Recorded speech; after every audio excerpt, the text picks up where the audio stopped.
Peace and welcome to another Thoughts Plural podcast.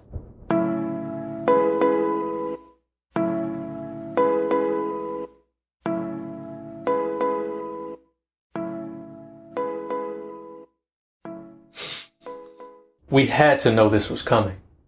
Over the past several months, we've seen the U.S. military make some great leaps toward gender equality, making thousands of jobs, including combat roles, newly available to women.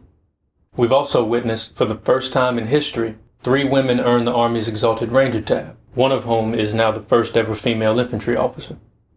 With such milestones having been reached, it was only a small matter of time before the elephant walked into the room. I'm referring, of course, to the military draft.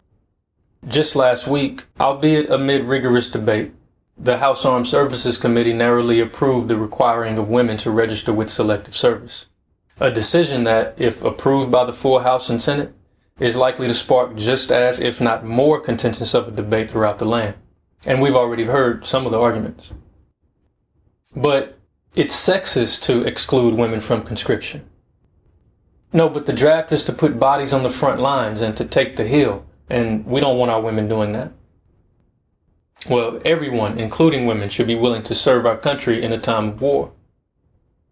But the whole idea is flawed because the biological makeup of women renders them physically less capable than men. Now, while many such arguments are legitimate topics of debate, I think one's quality as a soldier is entirely unrelated to one's gender. Once upon a time, when I wore the Empire's uniform, I had the pleasure of serving with women who were stronger, faster, better navigators, better shooters, better leaders than many of the men. What is most certainly not up for debate is the combat effectiveness of women, which has been repeatedly proven. Take, for example, the all-female units of Kurdish fighting forces, who have been instrumental in combating ISIS. Though the tide of public opinion is slowly turning, many among us still think that women have no place in the combat zone, certainly not on the quote-unquote front lines.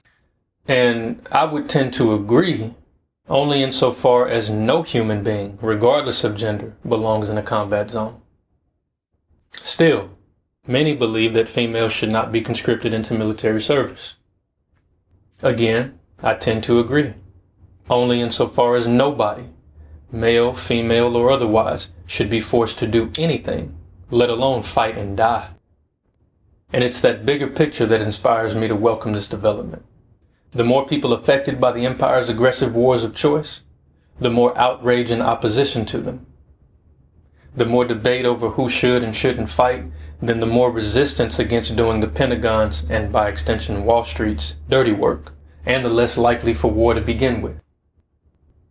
An increasing level of skin in the game, with our daughters, our nieces, our granddaughters soon at even greater risk of chemical burns, double amputation, as well as the many other horrors of battle. The general population can less afford to ignore its leaders' crimes around the globe. Said crimes will come to a screeching halt just as soon as, and only when, working class people refuse to slaughter each other on behalf of corporate profits. And I think the lifting of gender-based standards for selective service cannot help but to push that ball forward. But more importantly, what do you think?